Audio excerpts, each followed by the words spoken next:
Coisa mais comum no futebol é cair o treinador, né, e assumir o interino no lugar. O cara tá ali de forma temporária. E às vezes isso aí dá muito ruim, como no caso do Stellini no Tottenham, que assumiu e nem terminou o seu período temporário e já foi demitido. Mas em outras situações dá muito bom, então hoje a gente vai contar de 6 casos de trabalhos de interinos que foram excelentes. E a gente já abre a lista de cara com um dos melhores trabalhos de interino, talvez na história. Vamos lá, Roberto Di Matteo foi um jogador que teve uma carreira de sucesso no Chelsea, com 6 títulos levantados ainda naquela época pré-Chelsea ricaço, né? Depois de pendurar as chuteiras por lá mesmo, ele que é italiano voltou aos Blues no cargo de auxiliar técnico em 2011. Só que nesse momento o Chelsea passava por um período turbulento. O técnico na época era o André Villas-Boas e ele tinha tomado de 3-1 pro Napoli nas oitavas da Champions e chegou numa sequência de 12 jogos na Premier League com apenas 3 vitórias e acabou caindo. Isso foi em março de 2012 e os Blues optaram então por colocar o auxiliar Di Matteo no comando. É aquela coisa, né? Tapa um buraco ali e ao final da temporada aí o clube vê o que faz. E aí o começo dele foi simplesmente avassalador. Vitória na estreia contra o Birmingham pela Copa da Inglaterra. E nos primeiros 10 jogos acabou conseguindo 8 vitórias. E pra melhorar, depois daquele 3-1 pro Napoli, que muitos já davam o Chelsea como virtualmente eliminado da Champions, eles simplesmente recebem em casa ali Cavani, Lavezzi, Hamsik e companhia, igualam o placar e com um gol do Ivanovic na prorrogação eles passam pelo Napoli, uma baita de uma remontada 4-1. Nas quartas ainda eliminaram o Benfica do Jorge Jesus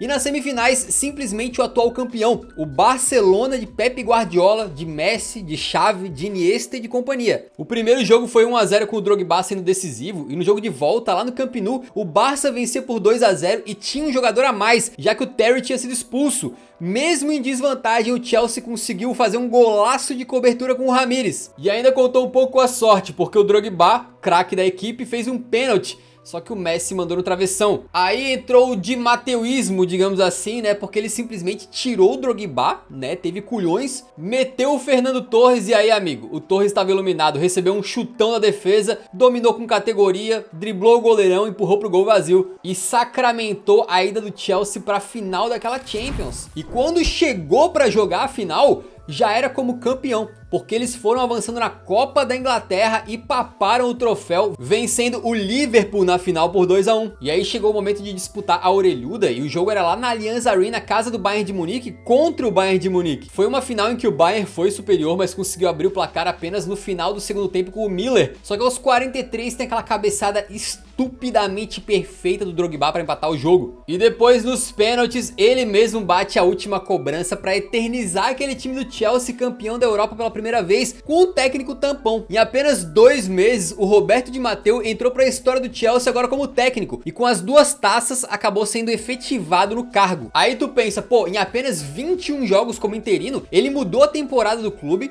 papou 2 troféus, incluindo o primeiro de Champions na história. Imagina só se der pra esse cara um trabalho desde o começo, uma temporada inteira, com pré-temporada e tudo. Pois é, mas não deu certo. A partir desse momento da efetivação foi ladeira abaixo. Ele perdeu a Supercopa da Inglaterra pro City, perdeu a Supercopa da Europa sendo goleado pro Atlético de Madrid e teve a pior campanha de campeão na fase moderna da Champions, sendo o primeiro a ser eliminado na fase de grupos logo em seguida ao título. E aí não teve jeito, no final de 2012 então o Chelsea demitiu o Di Matteo logo antes daquela final do Mundial contra o Corinthians. Uma curiosidade curiosa é que o Di Matteo precisou de 21 jogos para fazer um trabalho brilhante como interino e ser efetivado. E depois, como treinador oficial já, ele precisou também de 21 jogos para dar tudo errado e ser mandado pra rua. Depois ele chegou a comandar o Schalke 04 e o Aston Villa, mas sem muito sucesso, e hoje é consultor técnico no Jeonbuk Hyundai da Coreia do Sul. Ainda no Chelsea a gente volta um pouco no tempo para um holandês que fez muito sucesso por lá, que foi o Guus Hiddink.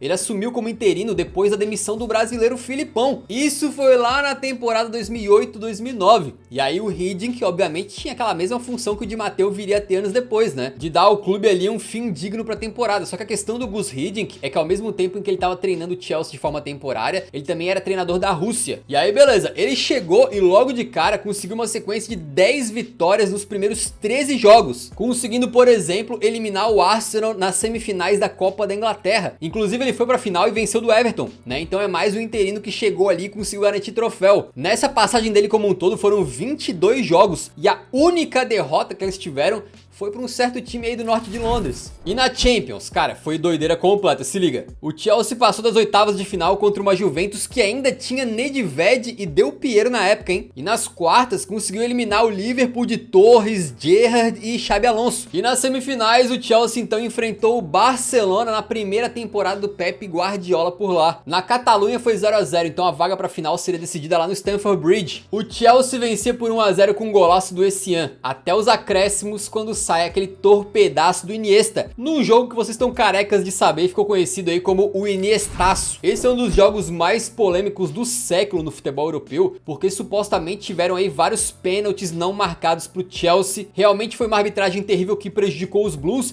e impediram o Hiddink de levar um clube ali desacreditado na temporada para a final da Champions. Mas de qualquer maneira, o desempenho dele como temporário foi maravilhoso e alguns líderes do elenco, incluindo John Terry, fizeram pressão interna para que o Hiddink continuasse como treinador. A torcida queria o mesmo e gritava o nome dele, né? Mas o Hiddink acabou não ficando no Chelsea. Mas se liga, essa passagem dele ali como interino ainda é o maior percentual de vitórias de um técnico nos últimos 100 anos pelo Chelsea. De despedida, ganhou um Rolex dos jogadores e foi até ovacionado pela torcida. E aí no futuro chegou a voltar pro Chelsea como interino em 2015, só que dessa vez sem o mesmo sucesso. E aí ele foi se aposentar em 2021. A gente continuou na Inglaterra para falar de um cara um pouco mais desconhecido, né, que é o Tony Barton. A história desse camarada é incrível, se liga só. O Aston Villa tinha um técnico multicampeão chamado Ron Saunders, que acabou deixando o cargo em 1982 depois de uma série de derrotas. Foi nesse cenário negativo que o inexperiente Tony Barton então foi colocado de forma temporária como treinador, mas acabou ficando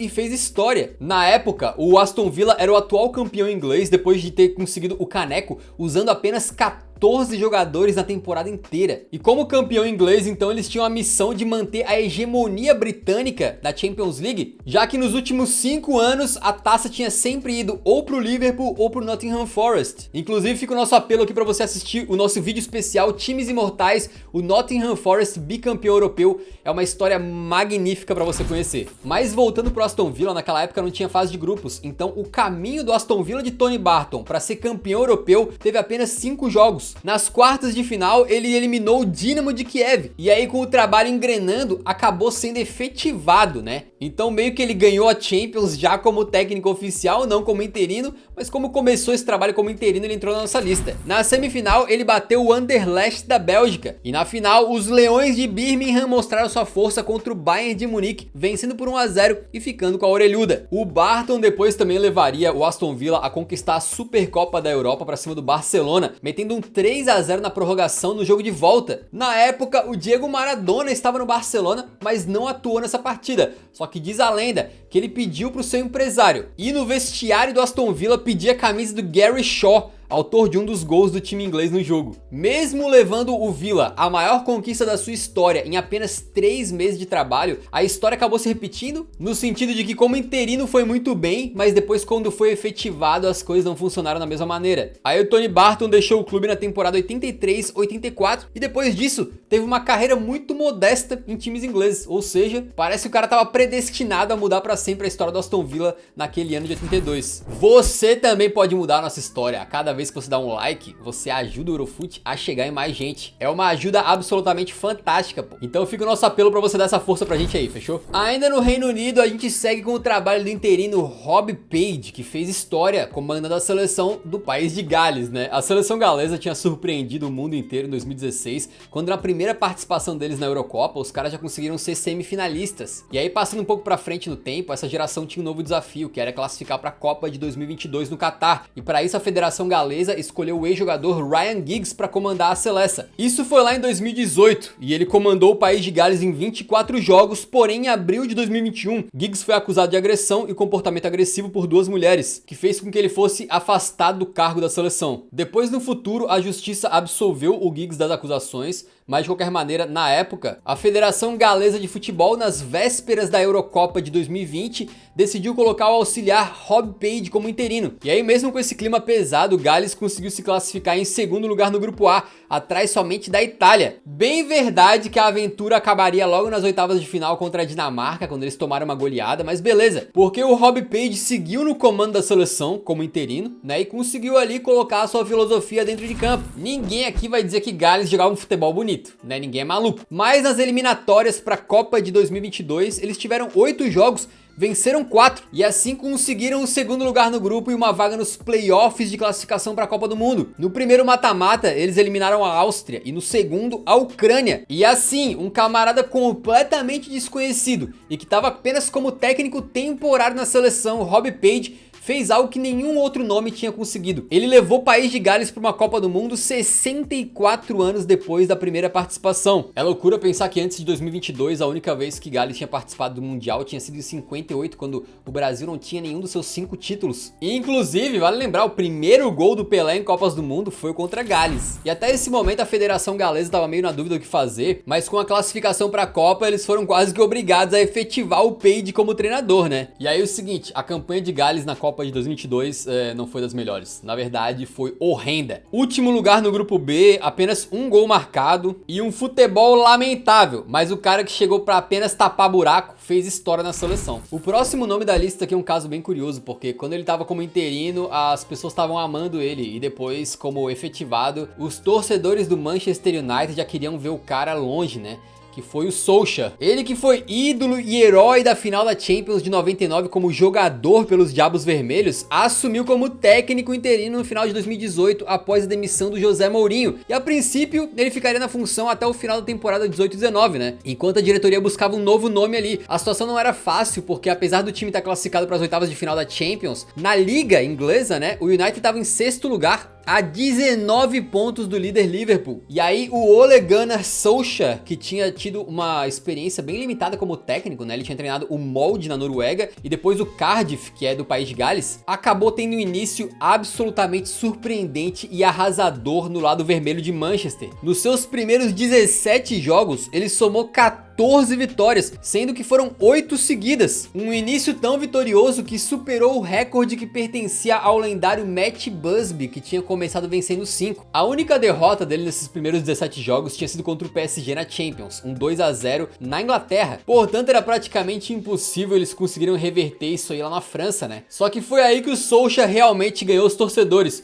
Porque com 2 do Lukaku e um gol salvador do Rashford nos acréscimos, o United venceu por 3-1 e eliminou os franceses lá, mesmo com um elenco inferior e utilizando uma porrada de garotos na equipe. Esse começo arrasador com uma estrela absurda do Solskjaer, né, acabou fazendo muita gente ficar emocionada, como o ex-jogador do United, Rio Ferdinand, que acabou cunhando um termo que depois virou meio que meme. But get the contract out, put it on the table.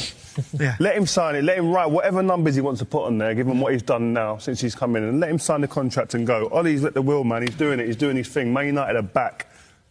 That should have been the closing. I should have let you do it tonight. Dito e feito, né, o Solskjaer foi efetivado pouco tempo depois disso, só que se o começo dele como interino tinha sido fantástico, depois as coisas começaram a decair muito rapidamente. Na reta final da temporada, o time perdeu o gás e acumulou 8 derrotas nos 12 jogos restantes, somando eliminações na Champions pro Barcelona, na Copa da Inglaterra pro Wolverhampton, sendo goleado pelo Everton e perdendo pro pequeno Cardiff em casa. E apesar de ter tido alguns bons momentos, né, a passagem do Solskjaer foi de altos e baixos e com algumas coisas que realmente não dá pra perdoar, né? Ele sofreu eliminação pra rival, foi vice de Europa League pro Villarreal, no final de 2021 teve que contar com o CR7 para salvar a pele dele algumas vezes ali na Champions League, mas não teve jeito, depois de tomar uma goleada de 4-1 pro Watford, foi a gota d'água e ele foi demitido. Aí até o Rio Ferdinand, que tava bem emocionado antes, né, mudou um pouquinho de ideia. Eu não vejo uma filosofia, uma identidade. Eu acho que é hora dele passar o bastão. E no final das contas é aquela, né? No Manchester United, meu amigo, a culpa não era do Solskjaer, assim como não era do Cristiano, do Pogba, do Mourinho. Muitos foram culpados nessa história recente do United, né? Mas o fato é que o problema deles lá é mais embaixo. De qualquer maneira, o Solskjaer começou voando, mas a passagem dele pelo United acabou ficando um pouco manchada. E até o momento da gravação desse vídeo, ele não trabalhou mais no futebol. E agora a gente fecha falando do trabalho mais avassalador de todos, né? Que foi do Hansi Flick no Bayern de Munique. Ele assumiu os bávaros em novembro de 2019, depois do Niko Kovac ser mandado pro olho da rua, com uma derrota de 5-1 pro Frankfurt, que na época foi a pior derrota do Bayern em 10 anos de Bundesliga. O Flick assumiu em novembro e a princípio ficaria ali até o Natal, né? Pois é, só que é aquela coisa que acontece sempre com o interino. Se o cara começa a ir bem, vai ter pressão pra ele ficar. E o começo do Flick foi simplesmente fantástico. Meteu 12 vitórias nos primeiros 14 jogos, muitas delas de goleada. E obviamente com isso foi convencendo os dirigentes a manterem ele, né? E aí em abril de 2020 ele já foi efetivado como treinador oficial do Bayern de Munique. Aí a partir dali ele não era mais interino, beleza. Mas a base que ele montou como interino foi o que depois resultou numa fantástica tríplice coroa. Ele venceu a Copa da Alemanha, venceu a Bundesliga, venceu a Champions. E essa última não só de forma invicta, mas ele simplesmente levou a orelhuda pra casa com 100% de vitórias. Numa campanha perfeita, né? Eles jogaram a Champions League como se fosse fácil, como se fosse a Bundesliga.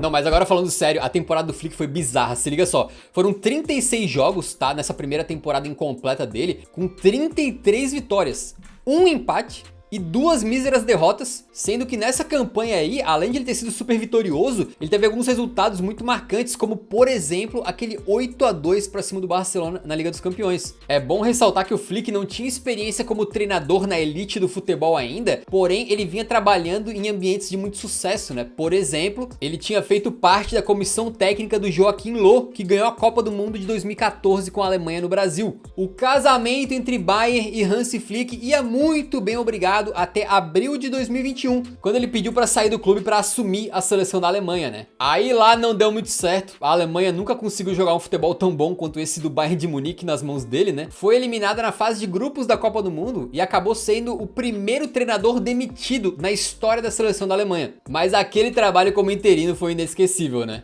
Quando o interino assume, a gente nunca sabe se vai dar certo ou não, mas uma coisa que meio que liga vários casos aqui desse vídeo é que o cara começa bem como interino, aí vão dar a chance pra ele ser efetivado, né? E aí depois disso, aí as coisas não vão mais tão bem não. Então de repente quando um cara que tá lá temporariamente vai bem, é melhor meter um Gus Hiddink, tá ligado? Pô, fiz meu trabalho, saio por cima e vou fazer outra parada, né? Se você curtiu esse vídeo, deixa o like que ajuda muito o nosso trabalho. Nos vemos no próximo, então um grande abraço, falou!